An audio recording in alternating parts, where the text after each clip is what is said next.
Hey everyone, welcome back to the video. So today I will be explaining estimation. So this is chapter 5.6.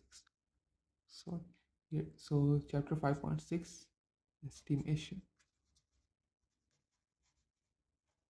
So what basically is estimation? It is important that you need to know whether or not an answer that is obtained is least roughly as it is, because in order to estimate, the numbers you're using need to be rounded before you do the calculation, because if you don't round the answer, it will be some kind of mathematical inaccuracy, or there can be an error.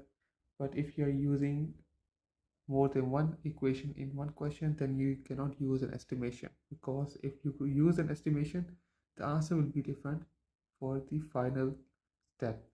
So in order to use estimation, we have to see if there is more than one steps or only one step.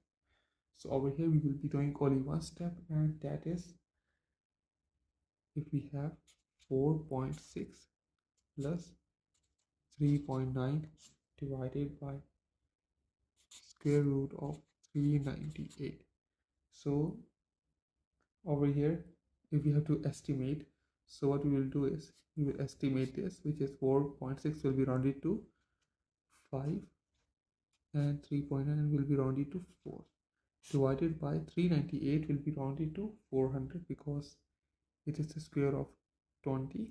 So square root of 400, this will be 5 plus 4 is 9, divided by 400 square is 20. So 9 divided by 20. If we simplify this, it will be 0.45. So this will be the answer. Another example is if we have square root of 42.2 minus 5.1. So what we will do over here is we will round the 42.2 into 40, because we will take the main number. So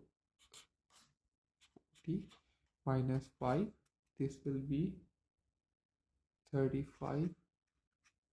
So in this case, we will be rounding at every step or at every level. So 35 will be rounded to 36, because it will give a whole number. So 36 squared is, square root of 36 is 6. So 6 will be the final answer. So guys, if you like this video, don't forget to subscribe, like this video, and if you have any question, comment on the video and I will help you out. See you in the next video. Bye.